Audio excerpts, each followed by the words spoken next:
All right, violas, playing this excerpt, it's not a super challenging excerpt except for the notes with a lot of accidentals and the fact that it's a pretty lengthy excerpt. So first things first, they have you starting off on a part that's divisi. So there's those two lines that are connected by that little squiggly on the left side. You usually see that in piano, connecting the parts that are left hand and right hand happening at the same time. That way, when you're reading the music, you don't go down and then like start reading the right hand or the left hand because right hand's on top.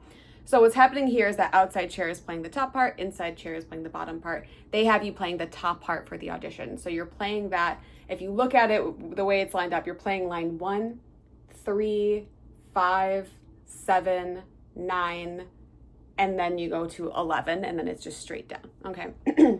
So, and you can see that too in the excerpt that I recorded, how that functions. When you're playing this, it's more of a style that's very spiccato, a little bit of brushiness, but otherwise it is very off the string. So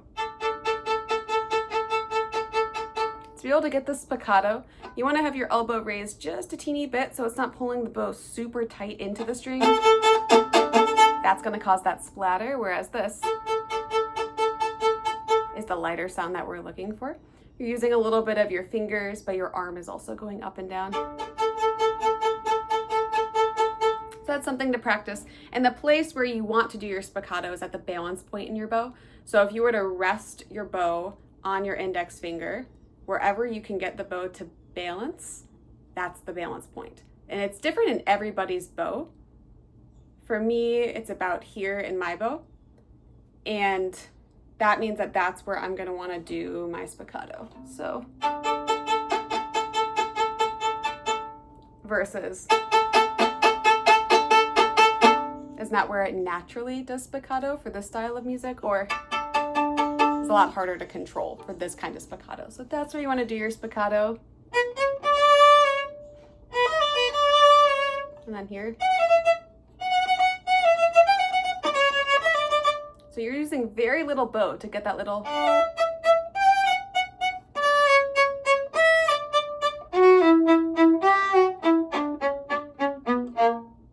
So practice it slowly at that tempo first to get the spiccato really comfortable.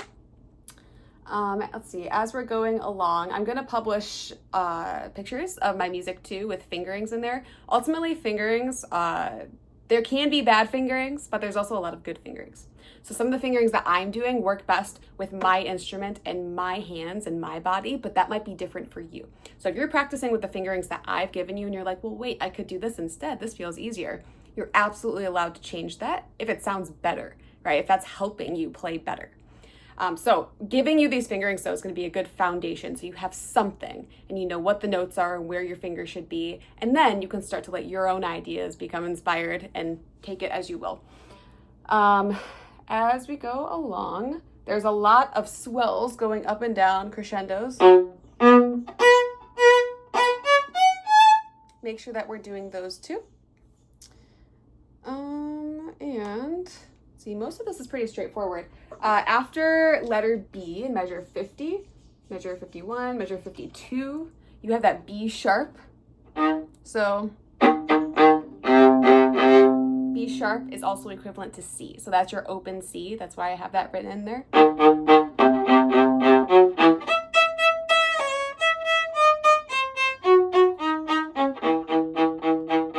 Happens again. Just so you know, because it doesn't look like open C, but that's what it is. And then in the last measure of, let's see, 56, 57, 58, you do have two notes written on top of each other. In this case, in orchestral music, you're going to want to play just the top part. For auditions, unless they say otherwise, you always want to play the top part. So those are the notes that you should be playing. Okay, and then that takes you on to the rest of it, which for me is a separate page. The last four lines are really the trickiest, so I would put your focus there.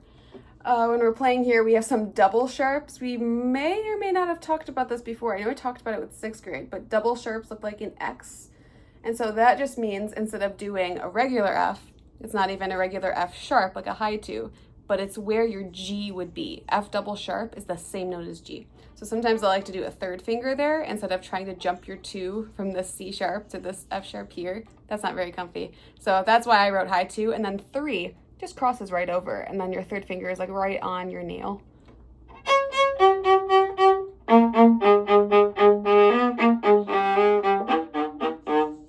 And then I go to third position here to avoid the string crossing.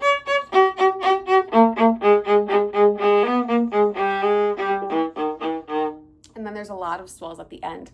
First, you want to get the notes down, but it is very important to do these dynamics.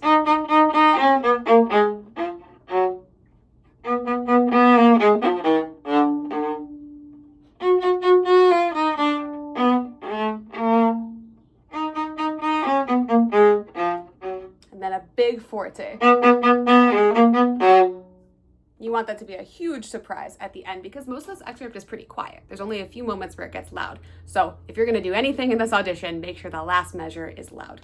Now when you're practicing this, the notes are the challenging part. Rhythm's not too bad, right? But you want to make sure that you are prioritizing practicing the notes, not as they are, but if I were to start from the beginning,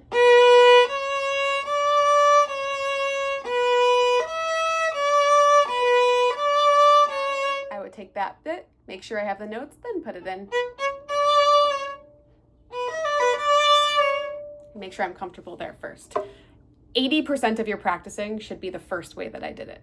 The other 20% can be as it is. Otherwise, you're going to drive yourself crazy. It's a very frustrating excerpt. Practice it slowly. That is the key.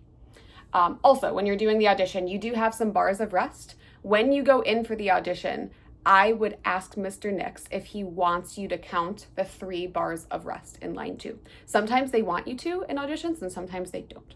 So that is a good question that I would ask to make sure that is totally clear. And then you can count it, not counting it out loud, but you would count it in your head. I counted it out loud when I recorded the excerpt for you, just so you can listen to it and know what you're supposed to be counting, but you always count it in your head. If he says no, then you can skip the ones that have the big bars, like 3 bars of rest, 1 big bar of rest, and just count the rest in the measure, like the squiggly quarter rest, the half rest that looks like a hat, those kinds of things are okay. And then just make sure if he does say to skip the rest, if you're skipping those big rests, that you're not just flying into the next part, like. Because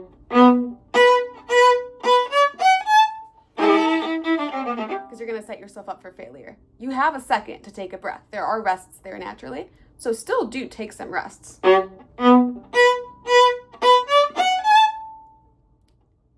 I would even count the first 2 beats of rest so you have your tempo ready. 1, 2.